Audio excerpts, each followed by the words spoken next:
Chairman Palazzo, and thank you also, Ranking Member Edwards, for holding this hearing, and especially thank you to the witnesses. When we're here today talking about the mission and the management structure and the goals of NASA, an issue that I know is important to many of the members on this committee as well, as you who have testified, is the importance of STEM education. And I really want to talk about two different kinds of education here, and one of them that's important as we have this discussion is the education of the public about the benefits of space science and space exploration. And I have an example that I'll share briefly, and this is from the Oregon State University, and it is just a folder about the NASA impact just through this one university system. How NASA funds make a difference: coastal imaging, ocean and wind dynamics, ocean productivity, phytoplankton health, long-term forest trends, education and mentoring, carbon exchange, protection of endangered whales, who would have thought, and leadership. And so just in this one university, there are all these impacts from NASA funding and a NASA partnership. And I think it's important that the public know how much space exploration and space science impacts our everyday lives. And I also want to talk a little bit about STEM education and the importance of inspiring young people. Mr. Pulham, did you in your report consider, I know you briefly mentioned STEM education, did you consider the sort of knowledge gap that's developing with fewer students going into STEM fields, and how a strong, vibrant space system will encourage young people to study in the STEM fields and go on beyond an undergraduate level?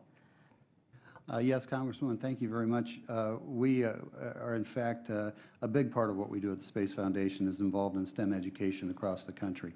And you know, I do things like this, I do things like meetings, but there's nothing I do that is more energizing and rewarding than walking into a classroom or bringing a classroom of students into the Space Foundation, where we have special, unique laboratories where they can drive robots, where they can see what's going on in real time in the cosmos.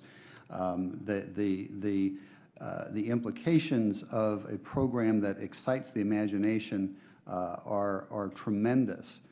And our young people have not become cynical yet, like some of us who have been around for the political battles.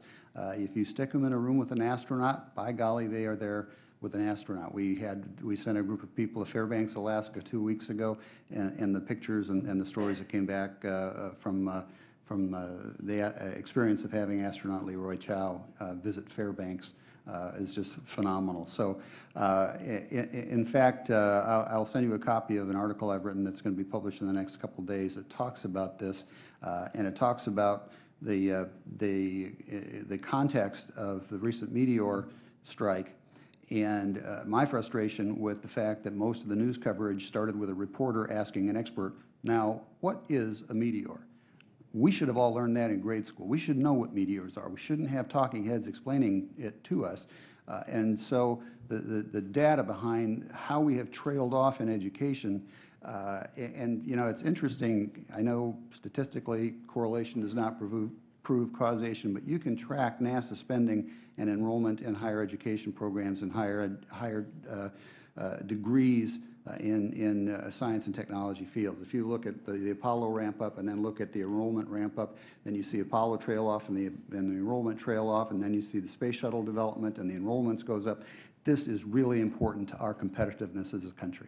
Thank you, and that wouldn't be surprising. Mr. Young, you have comments about that? I think that Elliot's comments were really quite appropriate. I did stumble across an item very, very recently to add to your list, which was quite striking to me. As I said, I've been leading a review of our nation's weather satellite program. I am told that for Sandy, had we not had satellite data, it would not have, the models would not have forecast a left-hand turn. The forecast would have been that Sandy would have gone up a normal path up the coast, and there would have been no warnings to New Jersey and New York. So that's an interesting item to add to your, That's list. significant. It does seem that NASA is sort of uniquely positioned to inspire, but, by actually showing the fruits of the labor and the programs that have worked, inspiring our young people to go into STEM fields. And in my remaining few seconds, I just want to encourage all of my colleagues to keep those broad goals and impacts in mind as we consider this and other legislation in the subcommittee. Thank you again, and I yield back.